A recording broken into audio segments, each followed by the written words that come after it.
मिथिला सुर के माध्यम से हम कंचन झा अपने सब लोगन के प्रणाम करै छी और आइ अपने सबके एकटा पावन के गीत सुनाबऽ जा रहल छी। आशा करै छी ये गीत अपने सबके नीक लागत तऽ लाइक करब, शेयर करब। जे कि गोटे सब्सक्राइब नहीं केने छी हुनका से निवेदन अछि, आग्रह अछि जे सब्सक्राइब कऽ देब, संगे बेल आइकन के दबेनाइ नहीं बिसरब। जय मिथिला, जय मैथिली। सुनू ई गीत।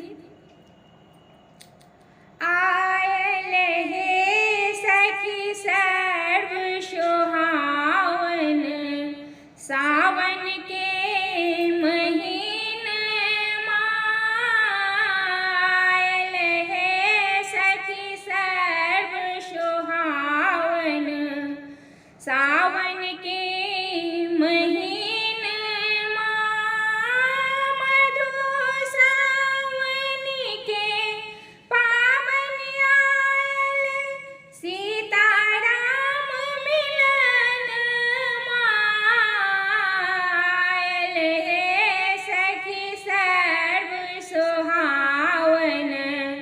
सावन के महीना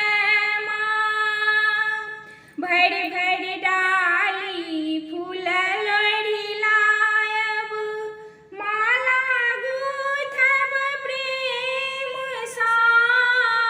भरि भरि डाली फूल लोढ़ी लायब, माला गुथब प्रेम सा। गणपति आज मनायब, पूजा करबन नेम सा। गौरी गणपति आज मनायब, पूजा करबन नेम सा। पूजा करबन नेम सा। अड़हुल फूल सा गौरी पूजब, बेली सा नाग नगिनिया। आयल हे सखी सर्व सोहावन, सावन के महीना आयल हे सखी सर्व सोहावन, सावन के महीना मधु सावन के पावन आयल, सीता राम मिलन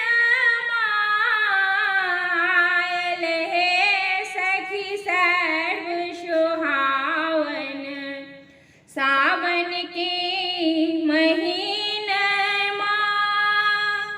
केहन सुंदर साज सजल छै, लिखल मैना पात में। केहन सुंदर साज सजल छै, लिखल मैना पात में। लाबा दूध कतहु छिड़ियायल, दीप जरे एहि बात में। लाबा दूध कतहु छिड़ियायल, दीप जरे एहि बात में।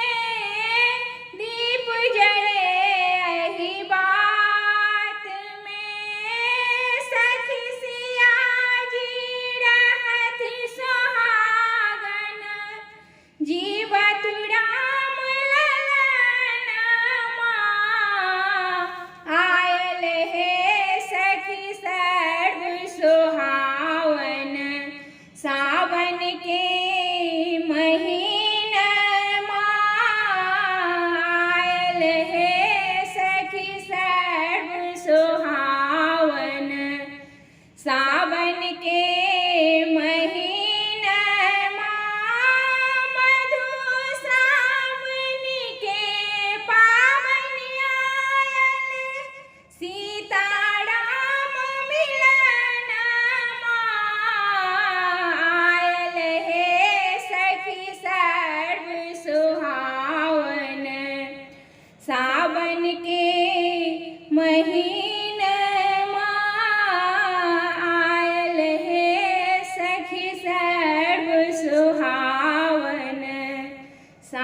सावन के महीना